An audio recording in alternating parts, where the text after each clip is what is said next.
you have what is essentially a military defeat for the Vietnamese. They launch simultaneous attacks, they amass a lot of equipment, a lot of men, they smuggle them through the secret Ho Chi Minh Trail, and they start appearing in front of army bases and cities everywhere in South Vietnam, and then finally they strike with complete surprise. But the Americans, after the initial shock, they beat them back everywhere and really strike a very severe blow against the Vietnamese forces. But what the Vietnamese had counted on was how this surprise attack would be relayed on the ether, on televisions and radio back in the US. And after several years of warfare, the Americans, seeing that the enemy, they can strike even at the most unexpected locations, it was a very crippling blow for their morale. And from that moment on, the war, in the eyes of the general public in America itself, was lost. And these protests against the war, they only intensified.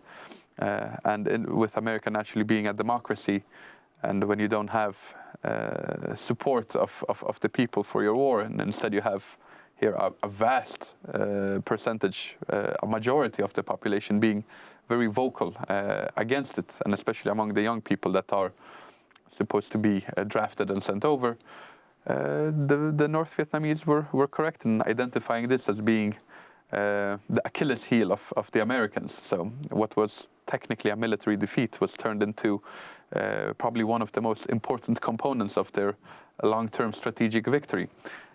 So these surprise attacks, they could sometimes be very beneficial.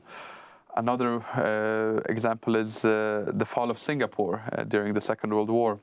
The British, they had naturally been in control of Singapore for a very long period of time.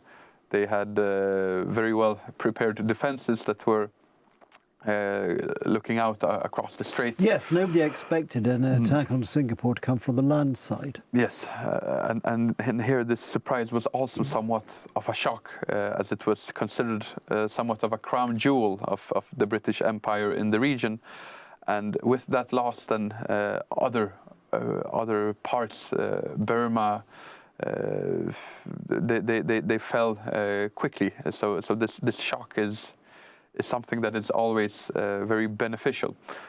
So the same will be interesting to see what the long-term effects this. For now, I guess we can call it a raid on Belgorod, but who knows? Maybe it turns into a prolonged case of occupation, but that remains to be seen. Another thing that is important with such operations is for the Ukrainians to convince their allies in the West that there is a point to sending more and more military aid to Ukraine. This is also this entire narrative around the counteroffensive. The Ukrainians have embraced it, and they have publicly stated that yes, we're waiting for the mud to dry up, we're waiting for the final weapons to appear.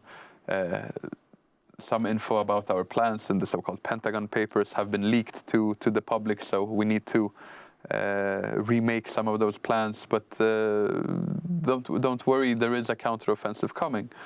And if we look at what has been happening in recent weeks, it does seem that the Ukrainians have started what is known in military tactics as shaping operations. When you strike logistical centers, you all of a sudden take out ammunition depots, and you start also striking a little bit everywhere at the same time in order to confuse the enemy where the main thrust will finally come. Adam, alas, we've been defeated by the clock in the corner of the studio, so I'm going to have to ask you to pause there, but we will pick it up next time. Alas, I've had to interrupt Adam almost in mid-sentence, but fear not, if you join us next time on Poland Daily History, as I hope you will, we'll pick up the story. In the meantime, thank you for watching.